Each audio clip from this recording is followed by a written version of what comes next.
Pokémon X and Pokémon Y were the first mainline Pokémon games to introduce trainer customization, thanks to Kalosian culture. Inspired by metropolitan France and its association with high fashion and luxury, it only made sense to finally allow its players to express their unique styles. Can we see a similar vast array in trainer customization in Pokémon Legends Z-A as well? And with the modern architecture of Pokémon games and the welcomed reintroduction of Mega Evolutions, will we finally be able to customize how we wear our Keystones and how our Pokémon will wear their Megastones? Welcome to the Game Corner, I'm Candy, and today we're going to take a deep dive into trainer customization and how it may be expressed in Pokémon Legends Z-A. Let's get into it!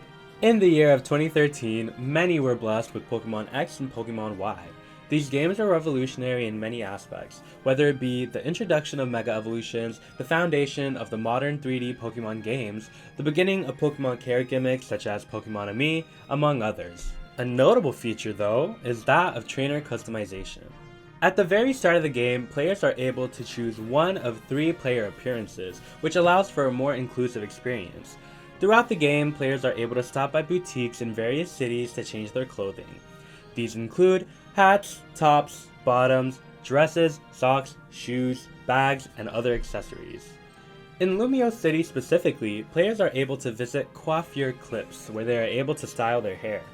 Pokémon X and Pokémon Y also has a hidden stylish mechanic, in which the player can gain certain benefits and access to luxury establishments if they are deemed stylish. To gain the coveted status of stylish, the player needs to gain enough style points, and to do that, players partake in various activities in Lumiose City, such as listening to the audio guide in the Lumiose Museum, creating a PR video, taking on the Battle Restaurant, or working in Hotel Richesamy. After gaining enough style points, players unlock new hairstyles, access to the luxurious designer boutique of Lumiose, high-end restaurants, and more. Not only does this mechanic encourage the audience to indulge in all of the new features of the game, but also sold this French-inspired cosmopolitan fantasy. This game truly went above and beyond with its trainer customization features. Prior to the Pokémon X and Y games, players could only choose a male character or a female character, and that was the extent of trainer customization. The protagonist's appearance would not change throughout the game, with the exception being Pokémon contests in the Hoenn and Sinnoh regions. It's important to mention that not only did the Kalos region bring forth new modes of customization, it also provided players with a vast array of fashionable options to enjoy. Trainer customization became a consistent feature in most Pokemon games soon after. Pokemon Sun and Moon expanded its appearance features with more hairstyles, contact lenses, and lip colors. Pokemon Let's Go Pikachu and Pokemon Let's Go Eevee introduced matching outfits and accessories for the player's partner Pokemon as well, which is a very cute feature in my opinion, though would be difficult to create for a bigger pool of Pokemon. Pokemon Sword and Shield, Brilliant Diamond and Shining Pearl, Legends Arceus, and Scarlet and Violet all maintain a pretty nice array of trainer customization. While all of these games have had vast arrays of customization, some still felt restricting, or just not as great as the options in Pokémon X and Pokémon Y. For example, in Pokémon Scarlet and Violet, due to the theme and setting of children going to school, there was not a lot of diversity in clothing. Most of the clothes were different variations of school uniforms. Pokemon Legends Arceus, due to its theme of being in the late 1800s Japan, the clothing options followed suit. While all of these restrictions made complete sense, along with many other players, I have been starving for a similar feeling to how I felt going around the boutiques in Pokemon X and Y. The clothing options were beautiful and varied from simple to extravagant, whether it be due to the more modern timeline of the game, or the fashionable cosmopolitan region of Kalos. The trainer customization in Pokemon X and Y hit differently than other games. This brings us to how customization can look in Pokemon Legends Z-A. With the return of the fashion and beauty capital, it is essential to bring back a vast and stylish array of trainer customization in this game. It would be insanely beautiful to experience unique Kalosian themes with the modern Switch and Switch 2 graphics.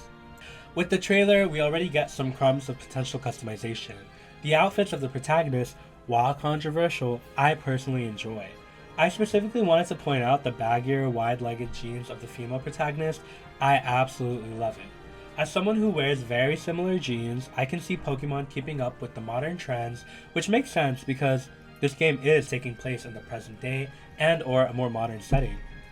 The bomber jacket of both characters reflects the same. In the preliminary trailers and screenshots from the website, we can see a mall-like area with different clothing stores, which could signify the return of boutiques and customization. Since we are in Lumio City and Pokemon X and Y introduced the aforementioned style point system, it would be a loss if Pokemon did not bring it back for this game. Since the setting is just within Lumio City, it'd be even better to not only reintroduce, but dive deeper and expand the style point system. Being restricted to just a city scene, I hope Pokemon sells the full fantasy of being in a cosmopolitan era and allows us to go up the ranks of class so that we can end up being a luxurious high-end citizen. Now, I understand that may not be a desire shared by many, but I particularly enjoy the feeling of earning enough style points to get exclusive haircuts, designer clothing, and access to expensive restaurants. It's a creative way to include a side goal to discover hidden features along the main questline. Besides the style point system, what I'm especially interested in is if they will bring customization to Mega Evolutions. Typically, in the past games, such as Pokemon X and Y, Pokemon Omega Ruby and Alpha Sapphire, and Pokemon Go, the protagonist is given a Mega Bracelet. In the trailers for Pokemon Legends Z-A, the protagonist can be seen with a Mega Bracelet in a different style. In the Pokemon anime, specifically the Pokemon XYZ series and the Mega Evolution specials, we see trailers with unique ways of holding their keystones. For example, Sawyer keeps his keystone in his beloved journal. Steven Stone keeps it on a special pin attached to his suit. Champion Cynthia keeps hers on her favorite lipstick, while Champion Diantha wears her keystone as a necklace. I always thought these different variations of keystone holders were very cool and would love to see them expressed in a game. Though I'm sure it could be difficult to design and animate many different keystone holders, I hope that Pokemon Legends Z-A allows us to choose from a few options at least. Although the Mega Bracelet is iconic, I'd love to have a keystone on my belt, earring, necklace, or even on my boots. It allows players to feel like Mega Evolving is a more intimate and personal process, which aligns with the whole concept of Mega Evolution, as it is supposed to be a sacred bond shared with your Pokemon, and without said bond, you will not be able to Mega Evolve even if you wield the necessary stones. The different keystone accessories could also go hand in hand with the style point system. Perhaps when the trainer receives the coveted stylish status, they'll have access to an exclusive Keystone accessory store made by a Mega Evolution designer. Who knows? Something to note also is with Pokemon Unite, we have seen a lot of Pokemon in different clothing, so I wonder if we could maybe potentially, if not in this game, in a future game, see the ability to customize how your Pokemon wear your Mega Evolution stones. Again, in the Pokemon XYZ and other animes as well, we see Pokemon wear their Mega Stones in different ways. For instance, in the Mega Evolution specials, we see Alon and his Charizard wear their Mega Stones in a really cool way. Charizard has this really cool, I think like steel or iron chestplate on.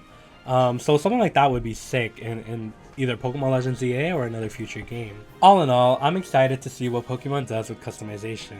With the amount of new things Pokemon has done in the past years, whether it be its open worldness in Scarlet and Violet, revolutionizing storylines and gameplay with Pokemon Legends Arceus, this is the time to change up customization too. What are your thoughts? Leave them in the comments and let's discuss. If you enjoyed this video, please leave a like and subscribe. It'd mean a lot to a teeny tiny channel like mine. I'm also sorry for the mic quality and the voice. I'm very sick right now, but I did want to make this video in the hype of recent things related Pokemon Legends Z-A. So thanks for visiting the Game Corner. Have a good night and stay #sweet like candy.